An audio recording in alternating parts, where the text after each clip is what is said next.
If you believe the stories, mankind's pride gave rise to the Darkspawn. Countless in number and toxic to all life, Darkspawn search endlessly for an archdemon. When they find one, Darkspawn armies surge up from their corrupt barrows beneath the ground, and a blight begins.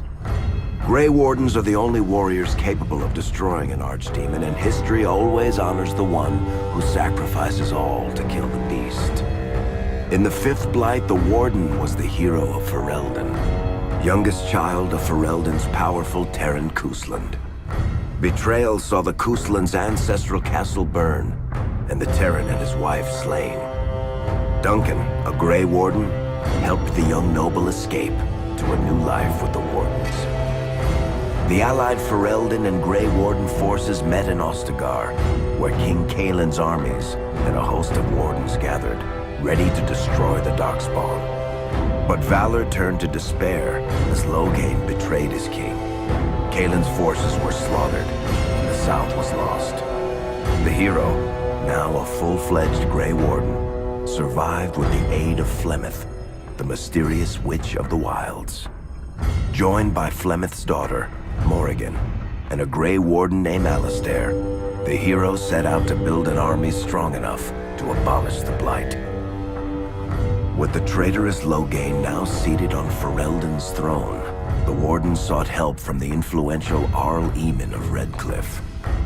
However, they arrived in Redcliffe to find the town under siege. As each night, undead rose in waves and assailed the battered village.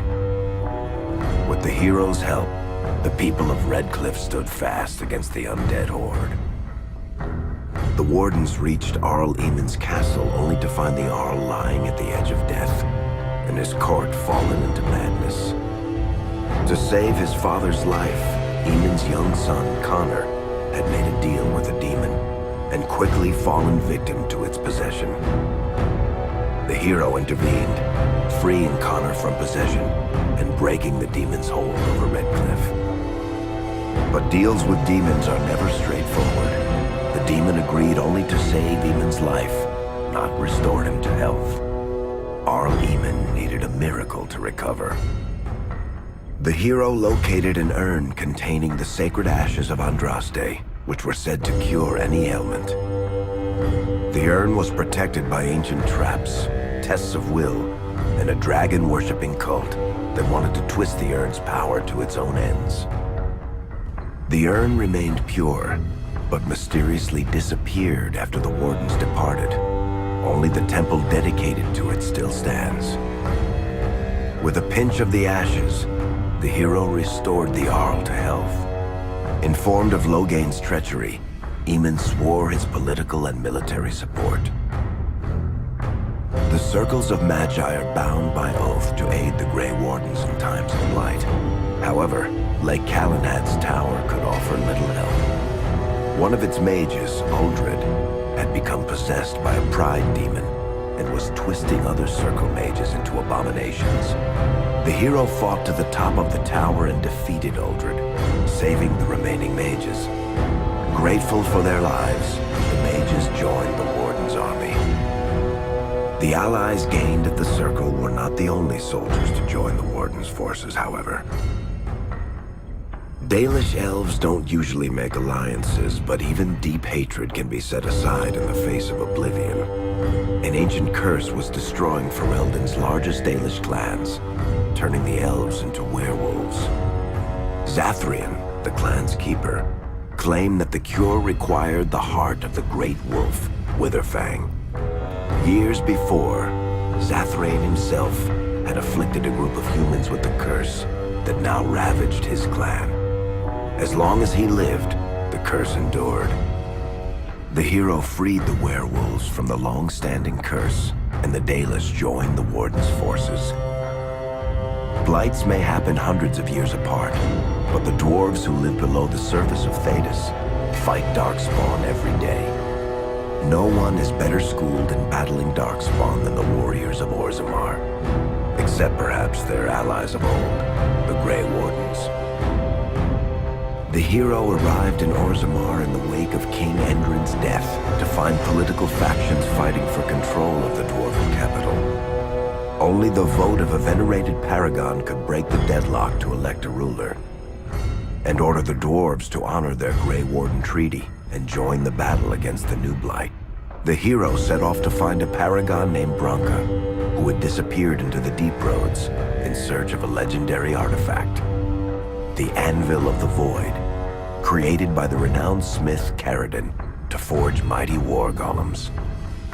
The hero helped Caridin destroy the Anvil of the Void, along with the dark secrets that could trap a living soul inside a mechanical construct. The hero emerged from the Deep Roads with a master-forged crown to bestow the Paragon's favor upon whichever rival candidate would be crowned king. Balin, the youngest son of King Endrin who was suspected of foul play, or Haramont, the aging traditionalist backed by the Dwarven Assembly. Balin followed his father to the throne. He leads with a ruthless but progressive hand, seeking to re-establish ties to the surface kingdoms. With Dwarden's strength now bolstering the Warden's army, the hero had to deal with Loghain so Ferelden could stand unified against the Darkspawn before the Blight swallowed the world. The kingdom of Ferelden stood divided. While some nobles supported Loghain's regency, others condemned his inaction against the Darkspawn. Civil war brewed, and Arl Eamon called a landsmeet in hopes of curtailing the conflict and removing Loghain from the throne. As penance, Loghain was sentenced to join the Grey Wardens and fight Darkspawn until the end of his days. As the Warden's united army massed in Redcliffe, the Darkspawn overran Denerim, laying siege to Ferelden's capital city. The hero's army fought valiantly through Denerim and broke the Darkspawn's siege. On Fort Dracon's highest tower, the hero's strongest allies fought alongside the Warden in a final heroic battle against the massive Archdemon. Loghain found some measure of redemption as he gave his life to kill the Archdemon and end the Blight. With no Archdemon to lead them, the Darkspawn scattered. Most fled underground, still teeming in number and always seeking a new Archdemon to awaken. The shattered kingdom of Ferelden embarked on a long journey to recovery. In the Blight's aftermath, strong leadership was crucial. Alistair, King Caelin's half-brother, and Queen Enora, Caelin's widow and daughter of Loghain, joined in a political union. Together, they ushered Ferelden into a new era. Ferelden still stands, as obstinate and resolute as the Dog Lords ever are, but the events of the Fifth Blight loom over it as the nation rebuilds. For people across Thedas, legends of the hero of Ferelden remain the nation's brightest beacons of hope during its darkest times. It all began in Kirkwall, the fall of Knight Commander Meredith, the Kunari Uprising, and of course, the Chantry's destruction and the onset of Mage Rebellion. One person always stood amidst the swirling chaos: Hawk, the champion of Kirkwall. The Hawk family fled Lothering, refugees from the Blight. Leandra, mother of the champion, and siblings Bethany and Carver, hoped to find refuge at her family's estate in Kirkwall, far to the north. While Hawk had no magical abilities, the champion was at the heart of events that ultimately led to the Mage Rebellion. The Hawks escaped the Blight with the help of Aveline Valen, a warrior and family friend. It's said that the family was also aided by Flemeth, the notorious witch of the wilds. Hawk's brother, Carver, never reached the Free Marches. He was killed by Darkspawn while protecting his family. The family's first years in Kirkwall were difficult.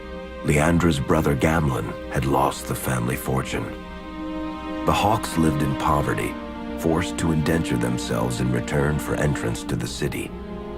To pay off the debt, Hawk was forced to work for a gang of smugglers. All the while, Hawk and Bethany did their best to hide Bethany's magic from the Templars. Opportunity eventually struck in the form of a dwarf named Bartrand Tethras, who was planning an expedition to the Deep Roads. It was a long shot, but with gold gained from the expedition, Hawk could free the family from its criminal creditors and further Templar scrutiny. Hawk met a rogue Grey Warden named Anders, who possessed detailed maps of the Deep Roads. These maps were crucial to the expedition's success. Once Hawk obtained them, everything else fell quickly into place. Afraid to lose another sibling, Hawk insisted that Bethany stay in Kirkwall rather than accompany the expedition. Hawk did find ancient dwarven treasure, but the group also stumbled upon a statuette formed from a strange red lyrium. Upon returning to the surface, Hawk found Templars taking Bethany away. Her magic had been discovered. She joined a mage circle soon after. The gold Hawk recovered from the Deep Roads brought back Leandra's stately childhood home in Hightown. The Hawks had barely settled into their new home when Leandra was murdered. A deeply sinister and twisted killing. Hawk hunted down Quentin, the blood mage responsible, but could not prevent Leandra's death. Leandra's tragic death was part of a critical problem facing Kirkwall. Rising tension between the city's mages, who felt increasingly oppressed, and Templars, who grew increasingly suspicious of their activities. Adding to the strain, a large contingent of Qunari had also established themselves in Kirkwall, much to the growing discomfort of the city's rulers. After their dreadnought was shipwrecked many years before, a group of stranded Qunari were allowed to remain in a cordoned-off area in Lowtown. As time passed, the Qunari made no effort to return home, and offered no explanation about why they remained. Tensions rose to a breaking point.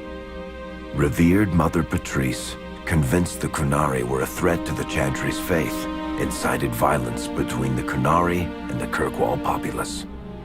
Hawk knew that Patrice would bring about unnecessary conflict. Though the champion tried to stop her, Patrice orchestrated the murder of Seamus Dumar, a Viscount's son and a recent convert to the Qun. When her crime was discovered, a Qunari assassin killed her. After Seamus was murdered, the Arishok of the Qunari group lost patience with the humans of Kirkwall. They would now submit to the Qun or die. The Qunari struck hard and fast. They took the palace in Hightown and beheaded the Viscount to immediately quash any resistance. Aided by Knight Commander Meredith and First Enchanter Orsino, Hawk reached the palace and stood toe-to-toe with the fearsome Qunari leader. Hawk fought the Qunari leader. The fierce battle resulted in the Arishok's death and the liberation of Kirkwall from its brief occupation. The Qunari quickly withdrew from the city entirely. Hawk saved Kirkwall and earned the grudging respect of the city's Templars, mages, and nobility, along with the title that history remembers, the Champion of Kirkwall. Kirkwall's problems were still not over, however. After Viscount Dumar's death, Knight Commander Meredith took power and blocked all attempts to appoint a new Viscount. Under Meredith's command, the Templars tightened their grip on the mages, planning to suppress what Meredith saw as a growing rebellion. Anders, who spent years fighting for justice and freedom for his fellow mages, saw that the time for negotiation was past. He destroyed Kirkwall's chantry, killing hundreds, including Grand Cleric Elthina. This single act began a rebellion that spread from circle to circle, until all circles of Magi had risen up in defiance against. Though Anders had done the unforgivable, something stayed the champion's hand. Anders survived the day, although many others did not. Fighting spread swiftly through the city. Some mages rebelled openly, many of them succumbing to possession. Templars turned their swords on mages who rebelled and on those who did not. As First Enchanter Orsino refused to bend to the Templars, Knight Commander Meredith demanded that every mage in Kirkwall be put to the sword. Hawk saved many mages from Templar blades, keeping them from succumbing to possession or the temptations of blood magic. In the end, however, Hawk was forced to strike down Orsino, who had betrayed his own values by resorting to blood magic himself. The battle proved one thing. Knight Commander Meredith had gone mad. Hawk saw the truth of it when Meredith unsheathed her sword, and the red lyrium idol from the deep roads was embedded within it. The blade fueled her hatred and paranoia, as it had for months. After a horrific battle, the red lyrium of the Knight Commander's sword consumed her as she died. Meredith became a statue, her face a frozen mask of horror. Little is known of the champion since that final battle.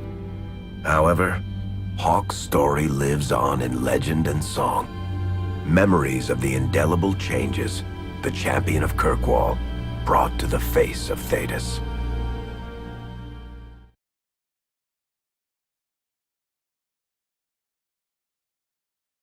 The Mage Rebellion in Kirkwall was felt throughout Thedas, the news spreading like wildfire. The Templars clamped down in response, but each new restriction only made things worse. Led by Grand Enchanter Fiona, the mages voted for independence. The Circle of Magi would govern itself, without the Chantry and especially without the Templars. The result was cataclysmic. 2 circles were destroyed. Those within killed to the last mage, before the rest fled into the wilderness. Perhaps the mighty Empire of Orlais could have intervened in the war before it began, but that was not to be. Grand Duke Espard began a deadly civil war against Empress Celine, vying for the Orlesian throne. The mages were offered safe haven in neighboring Ferelden, but the Templars followed, and so their battle spread across all of Thedas. As head of the Chantry, Divine Justinia ordered the Templars to stand down. They refused, declaring their own independence. Thus, the war began in earnest.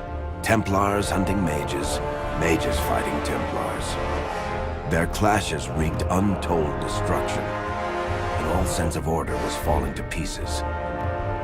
Divine Justinia made one final desperate bid to end the war. She approached the leaders of both sides and convinced them to come to a conclave held on neutral ground. With the Chantry to mediate, mages and Templars will talk for the first time since this all began. It is our last, and perhaps our only, chance for peace.